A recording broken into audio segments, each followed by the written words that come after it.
अरनाला गांव की तोड़क कार्रवाई की राजनीति में किस प्रकार अपनी ही चाल में फंस गए राजन नाईक, आइए विश्लेषण करते हैं और जानते हैं कि उनकी राजनीतिक षड्यंत्र आखिर संभवतः थी क्या। नमस्कार, मैं हूं सचिन दीक्षित, आप देख रहे हैं एशियन न्यूज। अरनाला गांव की तोड़क कार्रवाई राजनीति का शिकार हो गई। राजनीति का शिकार इसलिए हो गई क्योंकि वहां पर राजन नाईक ने अपनी सूझबूझ से, अपनी प्लानिंग से एक बढ़िया राजनीति तैयार की। उस राजनीति की पटकथा लिख चुके थे, लेकिन उल्टा दांव हो गया, उल्टा उन पर ही पड़ गई राजनीति की मार। हुआ क्या? हुआ यह था, अरनाला गांव चूंकि वसई कॉन्स्टिट्यूंसी में लगता है, यानी कि वो वसई विधानसभा परिक्षेत्र के अंतर्गत आता है। वहां पर बुलडोजर चलेगा, लोग बेघर होंगे, चिल्लाएंगे, चीखेंगे, माइक पर बोलेंगे, तो नाम किसका लेंगे? वहां के स्थानीय विधायिका का। स्थानीय विधायिका कौन है? स्नेहा दुबे पंडित। लेकिन दांव उल्टा हो गया, उन गांव वालों के हाथ में लग गया वो वीडियो जहां पर एडमिट थी वो बात, जो पुख्ता सबूत थी विधानसभा के अंदर। राजन नाईक ने बोला था कि वहां पर बड़े पैमाने पर बांग्लादेशी रहते हैं, अनधिकृत बांधकाम हुआ है गोली समाज के लिए, मच्छीमारों के लिए, वहां पर मच्छी सुखाने के लिए जमीनें चली, खाली करवाइए। ये विधानसभा के अंदर उन्होंने चिल्लाकर बोला। मच्छीमाराचा प्रश्न आहे, 40 एकर मच्छीमारांना त्यांचे ओटे मच्छी सुकवण्यासाठी आणि जाळे विणण्यासाठी जागा या अर्नाळ्याला आरक्षित आहे, परंतु तिथे त्या जागेवर मोठ्या प्रमाणात अतिक्रमण होत आहे, अतिक्रमण झालेलं आहे। झोपड्या तिथे बांधल्या, तिथे काही बांग्लादेशी मागे मिळालेले आहेत, त्यामुळे ते अतिक्रमण तातडीने काढावं अशी अनुमतीने विनंती करतो।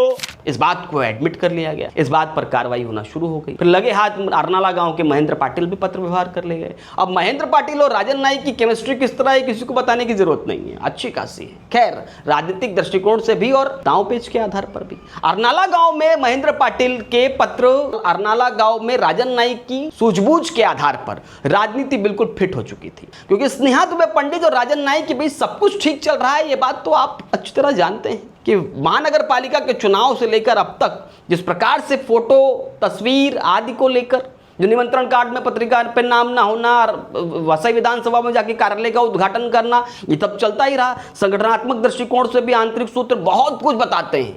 खैर, वो छोड़ देते हैं बात, क्योंकि उसके सबूत फिलहाल नहीं है। लेकिन अभी हाल ही में एक और घटना हुई थी, उसका भी जरूर छोड़ देते हैं। फिलहाल बात यह है कि राजन नाईक ने राजनीतिक पटकथा अच्छी लिखी थी, लेकिन उल्टा दांव पड़ गया उनका विधानसभा का वीडियो, वो मिल गया पुख्ता सबूत, और उन लोगों ने कहा कि निश्चित रूप से राजन नाईक ने तोड़क कार्रवाई के लिए प्रेरित किया उन अधिकारियों को, जिन अधिकारियों ने तोड़क कार्रवाई के लिए 12 तारीख को नोटिस दी और 13 तारीख को बुलडोजर चला दिया।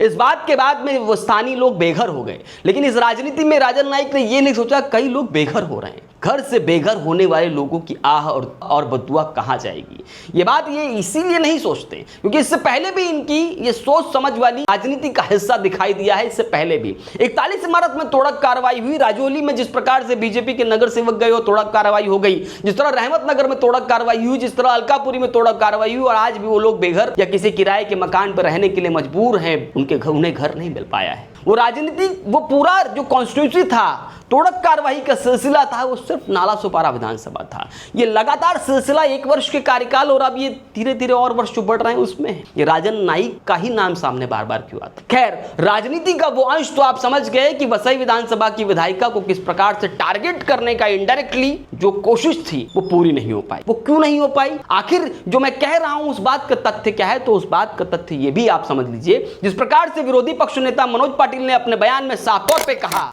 परंतु वसई विधानसभेत एखादी घटना घडली तर त्याच्यासाठी राजन नाईक नालासोपारा विधानसभेच्या आमदारांच्या घरी मोर्चा काढणं। ये मतदार संघ तो वसई का लगता है, अरनाला, नाला सुपारा तो लगता भी नहीं। नाला सुपारा में नाला सुपारा के विधायक के घर पर मोर्चा लाने का क्या औचित्य बनता है? यानी उनका कहने का मतलब था कि औचित्य यहां नहीं बनता, आपका मुंह मोड़िए आंदोलन का, जाइए स्नेहा दुबे पंडित के घर पर और आंदोलन करिए, क्योंकि वसई की विधायिका तो वो है, और तोड़क कार्रवाई तो उनकी कॉन्स्टिट्यूंसी में हुई। यानी कि ये सोची समझी साजिश कहीं ना कहीं फेल हो गई। तो मीडिया में आके बोलना पड़ा कि भाई ये हम यहाँ कहाँ आ गए, आप मोर्चा लेकर जाइए वहाँ मोर्चा लेकर, यहाँ तो कोई मोर्चा आता ही नहीं, बनता ही नहीं, किसी भी प्रकार से नहीं बनता। कॉन्स्टिट्यूंसी वसई की और नाला सुपारा मतदार संघ के आप विधायक के घर पे आ रहे हैं। खैर, ये बात तो निकल गई मुझसे। फिलहाल उन्होंने एक बात और कह दी कि धीरे धीरे ही सही इस पूरे बात को ठीक करने के लिए 21 तारीख को महेंद्र पाटिल प्रेस कॉन्फ्रेंस करेंगे। महेंद्र पाटिल प्रेस कॉन्फ्रेंस करेंगे तो उसमें यह भी जिक्र करिए कि रामदास महर का रिसोर्ट जिसको अनधिकृत बताया गया है, उसको कब तोड़ा जाए? कब तोड़ा जाएगा गंगेश्वर श्रीवास्तव का वो नगर सेवक का कार्यालय जो 2 मंजिल का खड़ा हो चुका है? वो ताजमहल को कब तोड़ा जाएगा और कब तोड़ा जाएगा वो रामदास मेहर का रिसोर्ट? आखिर इन पर तोड़ा कार्यवाही के बुलडोजर जाने के लिए प्रेरित क्यों नहीं करते हैं? फिलहाल इस तरह की बौखलाहट वाले बयान सामने आना शुरू हुए। एक, वसई विधानसभा में क्षेत्र में आता है, आपका आंदोलन नालासोपारा विधायक के घर पे क्यों आया? नंबर 2, आखिर गंगेश्वर श्रीवास्तव और रामदास मेहर जैसे लोगों के बनाए हुए स्ट्रक्चर पर कार्रवाई क्यों नहीं हो रही?